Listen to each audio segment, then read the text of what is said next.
할렐루야. 이 한날도 하나님의 은혜로 승리하시길 축복합니다. 자, 오늘 어제 11장에 이어서 오늘 12장의 또 핵심적인 어떤 주제는 언약인데요. 특히 오늘 이 12장의 말씀은 예레미야의 질문으로 시작이 됩니다. 1절과 2절이 예레미야의 질문이죠. 여호와여, 내가 주께 변론할 때에는 주께서 의로우시니이다. 그러나 내가 주께 질문하옵나니, 그랬습니다. 질문하옵나니. 그 질문이 뭡니까? 악한 자의 길이 형통하며 반역한 자가 다 평안함은 무슨 까닭입니까? 이렇게 질문하고 있습니다. 지금 앞에서 보면 우리가 11장에서 어제 봤지만 이 아나도 사람들이 예레미야는 그저 하나님의 말씀, 명령에 따라서 이제 하나님의 말씀을 예언하고 순종할 뿐인데, 하나님 말씀을 내가 이제 선포하고 설교한다는 이유로 아나도 사람들이 예레미야를 죽이려고 하잖아요. 뭐 이런 현실, 피부로 지금 와닿고 있는 그런 현실도 있고 어쨌든간 하나님께서는 어쨌든간 예레미야를 통해서 선포하라고 하시면서 예레미야에게 주신 말씀은 그런 악한 자들을 하나님이 보응해 주시고 그리고 심판하실 것이라고 분명히 약속했잖아요. 근데 약속하셔서 불구하고 현실적으로 보면 악한 자들이 오히려 더 득세하고 오히려 의로운 자들이 하나님 뜻대로 살아가는 사람들이 오히려 더 힘들어지고 전혀 말씀하신 공의나 정의와는 전혀 반대되는 상황이 연출되는 것을 보면서 이제 예레미야는 현실적으로 하나님 앞에 갈등을 하고 있는 거예요. 사실 이런 갈등은 오늘 이 1절의 이 예레미야의 질문이 아마 마음에 확 와닿는 분들이 계실 거예요. 그리고 이 갈등은 그리스도인이라면, 이 땅에 사는 그리스도인이라면 누구나 한 번쯤은 가졌을 만한 그런 갈등이기도 하고요. 어디 뭐 여기 지금 예레미야 뿐이겠습니까? 앞에 나오는 뭐 욥도 마찬가지, 구약의 욥도 그렇고 뭐 하박국 선지자, 특히 하박국 선지자가 또 이 부분에 대해서 집중적으로 하나님께 질문하거든요. 그리고 시편 기자도 그렇고요. 그러니까 뭐 이건 구약이든 신약이든 지금 이 땅에 있는 우리든 누구든 다 가지고 있는 갈등이고요, 질문이에요. 욥기서 12장 6절에 보면 강도의 장막은 형통하고 하나님을 진노하게 하는 자는 평안하니 그 비슷한 표현이죠. 하박국 선지자는 이렇게 얘기합니다. 악인이 의인을 에워쌌으므로 정의가 굳게 행하여지매니이다. 악한들이 의인들을 둘러싸서 괴롭히고 못 살게 굴고, 이게 뭡니까? 그 시편에 보면 더 리얼하잖아요. 시편 73편 2절로 말씀해 보면 나는 거의 넘어질 뻔하였고 나의 걸음이 미끄러질 뻔하였으니 이는 내가 악인의 형통함을 보고 오만한 자를 질투하였음이로다. 이 악인들은 그 다음에 이렇게 아주 리얼하게 표현합니다. 그들은 죽을 때여도 고통이 없대. 죽을 때도 잘 죽는데, 악한 사람들은 죽을 때도 고통이 없고 그 힘이 강건하고 사람들이 당하는 고난이 그들에게는 없어. 사람들이 당하는 재앙도 그들에게 없어.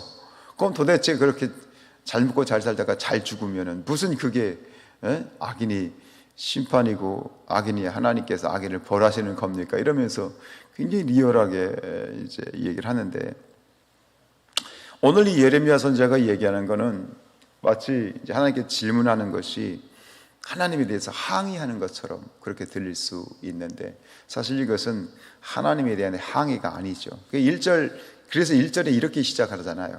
하나님께 질문하기 전에 가장 먼저 뭐라고 시작하죠?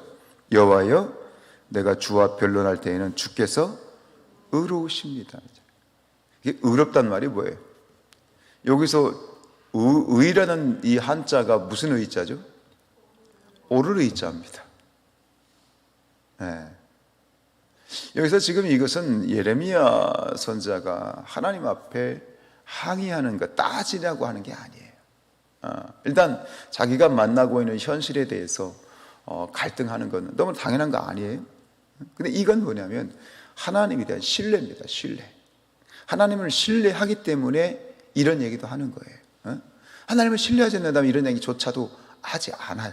그러니까 하나님을 신뢰하는데 지금 만나고 있는 이 현실적인 어떤 이 고난 사이에서 갈등을 하고 있는데, 그러니까 이걸 조금 더 한 걸음 더 나아가면 뭐냐면 결국 이러한 갈등도 지금 하나님 제가 가지고 있는 이 갈등도 질문이긴 하고 이해는 안 되지만, 그러나 하나님 이것조차도 궁극적으로는 하나님께서 하나님만이 해결해 주실 수 있습니다 라고 하는 그런 어떤 큰 신뢰 안에서 질문을 하고 있는 거예요. 단순히 눈앞에 보이는 것 때문에 일희일비하고 그런 차원이 아니란 말입니다. 2절에 보면 조금 더 이건 뭐지 하는 그런 구절이 나오죠. 2절에 뭐예요? 주께서 그들을 심으셨고 그들이 뿌리를 박히고 장성하여 열매를 맺었다. 보세요. 그들을 심은 주체가 누구예요? 하나님이란 얘기죠. 그들이 뿌리 박히고 장성해서 열매를 맺는 것도 누가 하신 거예요? 하나님이 하신 거예요. 그러면 이게 뭐예요? 그럼 하나님이 악의 기원인가? 하나님이 그들을 심으셨고 그들을 키우셨고 심지어 열매까지 맺게 하셨다면, 그럼 하나님이 그걸 조장하신 거잖아요.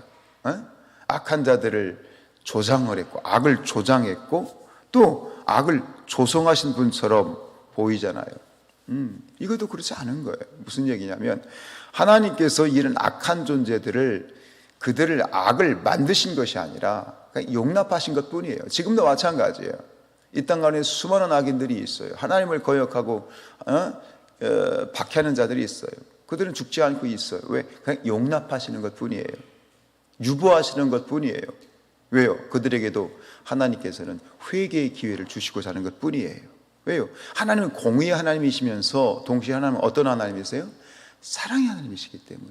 그러니까 우리가 이해할 수 없는 부분들이 굉장히 많기는 하지만 이것은 악한 자들을 조장하시는 것이 아니라 이처럼 악한 자들을 하나님이 용납하신 것처럼 역시 하나님은 그들을 소멸하시고 심판하시고 저주하실 수 있는, 하나님은 절대 주권을 가지신 분입니다 라는 얘기를 하고 있는 거예요. 여러분 말씀을 읽을 때 우리가 우리의 생각 가지고 딱 이렇게 읽으면 이게 이해가 안 돼요. 도대체 무엇이 그러지? 여러분 하나님의 정말 깊고 넓고 크시고 위대하신 그 생각을 우리가 어떻게 다 이해할 수 있겠어요? 근데 예레미야는 조금 더 깊이 들어간 거예요. 우리보다, 일반적인 사람들보다 좀 더 깊이 들어가서 하나님에 대한 절대적인, 그러니까 여기서 계속해서 표면적으로 볼 때는 항의인 것 같고 또 이게 뭐지 하는 그런 어떤 표현을 쓰고 있지만, 그냥 끊임없이 오늘 여기서 예레미야를 통해서 발견할 수 있는 것은 하나님에 대한 신뢰가 일도 손상되지 않고 있다, 전적으로 하나님을 신뢰하고 있다라고 하는 그 중심을 여기서 우리가 이해할 수 있지요. 여러분 앞서 말씀드린 것처럼 우리가 살아가다 보면, 이 땅을 살아가다 보면, 특별히 하나님을 믿는 그런 그리스도인으로서 살아가다 보면 이해되지 않는 일들이 굉장히 많아요. 굉장히 많다기보다는 저는 굉장히 많습니다만 여러분들은 조금 있으시죠? 조금 이해가 안 되고, 왜 이게 부조리하고 부조리, 말 그대로 부조리. 이건 합리적이지 않아. 이게 하나님 뜻이 아닌 것 같아. 하나님이 살아계시다면 어떻게 이럴 수 있지요라고 그렇게 갈등되어지는 일들이 굉장히 많습니다. 그래서 회의감에 빠지기도 하고 그것 때문에 실망해서 실족하기도 하고, 또 믿음이 없는 사람들은 하나님을 저버리고 떠나고 등지는 사람들도 꽤 많이 있지 않습니까? 이걸 어떻게 이해를 해야 될까요? 그런데 사실 이런 부분에 대해서 성경은 아주 속 시원하게 답을 주지 않습니다. 욥을 보십시오. 욥의 고난에 대해서도 사실 그 욥기 자체에서 보면 시원하게 욥의 고난에 대해서 뭔가 딱 해답을 주시지 않습니다. 단순히 그걸 통해서 하나님의 어떤 메시지를 전하실 뿐이시지, 그 부조리함과 이해되지 않는, 우리가 정말 100% 시원하게 이해할 수 있는 그런 원포인트 레슨은 성경에는 그 부분에 대해서는 주어지고 있지 않습니다. 그러나 오늘 그 답은, 저는 이렇게 생각합니다. 큰 테두리 안에서의 답은, 우리가 가져야 될 마음, 구체적인 어떤 답은 없다 할지라도 오늘 1절에서 얘기했던 이 부분을 우리는 다시 고백해야 돼요. 주께서 의로우시니이다. 내가 주와 변론할 때조차 주님은 의로우십니다. 이게 무슨 얘기냐? 하나님은 언제나 옳으십니다. 이게 하나님을 의롭다고 인정하는 자의 고백이고 예레미야의 고백이고 우리의 고백이 되어야 됩니다. 내 생각 가지고. 여러분, 우리가 하나님을 다, 저 태평양 바다에 나가서 이 물 한 컵을 딱 떠놓고 우리는 얘기하죠. 아, 이게 하나님 뜻이야. 우리가 하나님의 뜻이라고 얘기할 때 조심스럽게 얘기해야 됩니다. 사실 어불성설입니다. 우리가 어떻게 하나님의 뜻을 알아요? 우리가 하나님의 뜻을 안다고 얘기하는 것도 성경을 통해서, 특별 계시를 통해서 우리가 그것을 그 빛의, 정말 빛의 손톱만큼이나 우리가 발견할 수나 있을까 싶습니다만, 하나님을 안다, 하나님의 뜻을 안다, 천지만물을 창조하신 하나님에 대해서 안다라는 말 굉장히 조심스럽게 사용해야 됩니다. 그런데 소위 좀 기도 좀 한다는 사람들이 있잖아요. 그런 사람들이 있잖아요. 좀 기도 좀 한다는 사람들은 이게 하나님 뜻이다. 이게 그처럼 교만한 일이 없어요. 그러니까 그런 걸 통해서 마귀가 역사하는 거예요. 물론 우리가 하나님의 뜻이라고 자신 있게 얘기할 수 있는 부분이 있어요. 왜? 성경에 나와 있는 건 100% 맞아요. 그렇죠? 성경에 있으면 100% 맞는 거예요. 이 원수를 사랑하라, 이웃을 사랑하라. 그건 뭐 100% 명확한 거죠. 그런 부분에 있어서는 누구도 그건 100% 하나님 뜻이 맞죠. 그러나 그 이외의 것들은, 그런 것들은 하나님 뜻이라고 함부로 얘기하면 안 돼요. 조심스러워야 돼요.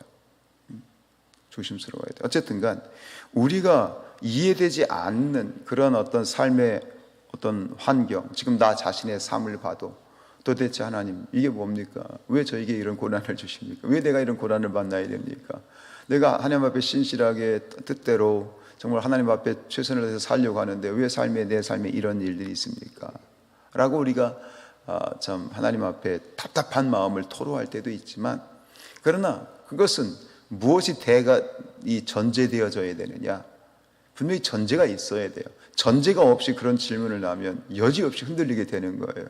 그건 뭡니까? 하나님은 의로우십니다. 하나님은 언제나 옳으십니다. 비록 내가 이해가 되지 않고 정말 답답하고 정말 죽을 것 같아도 하나님은 옳으십니다. 그러니까 그 하나님에 대한 전적인 신뢰가 바탕이 되니까 우리 신앙의 선배들은 비록 내가 손해를 볼 걸 알아도, 내가 이것 때문에 고난을 받을 걸 알아도, 심지어 내가 내 목숨을 내놓을 수밖에 없는 죽음의 일을 이룰 것이라는 것을 알면서도 하나님의 뜻 가운데 거할 수 있었던 것은 전적인 신뢰인 거예요. 이게 믿음이지. 이게 믿음이지. 사랑하는 여러분들이요, 오늘도 마찬가지로 생각합니다. 오늘도 삶 가운데 이러하지 않은 일들을 보면서, 부조리한 일들을 보면서 도대체 이게 뭔가. 저 자신도 마찬가지예요. 목회하면서 수많은 사람들을 보잖아요. 별의별 사람들이 다 있잖아요. 도대체 어떻게 이런 사람이 있나, 어떻게 이렇게 생겨먹은 사람이 있나 싶을 정도로 별의별 사람들이 다 있어요. 이해가 안 돼요. 하나님 이게 뭡니까? 라고 말할 때가 있어요. 물론 저 자신도 마찬가지겠죠. 그러나 그 순간에도 저도 고백하는 겁니다. 하나님은 옳으십니다. 하나님은 옳으십니다. 오늘도 이 하나님에 대한 전적인 신뢰, 하나님에 대한 이 믿음으로 모든 삶 가운데서 늘 언제 어디서나 하나님과 동행하는 그런 우리 모두가 될 수 있기를 주님의 이름으로 축복합니다.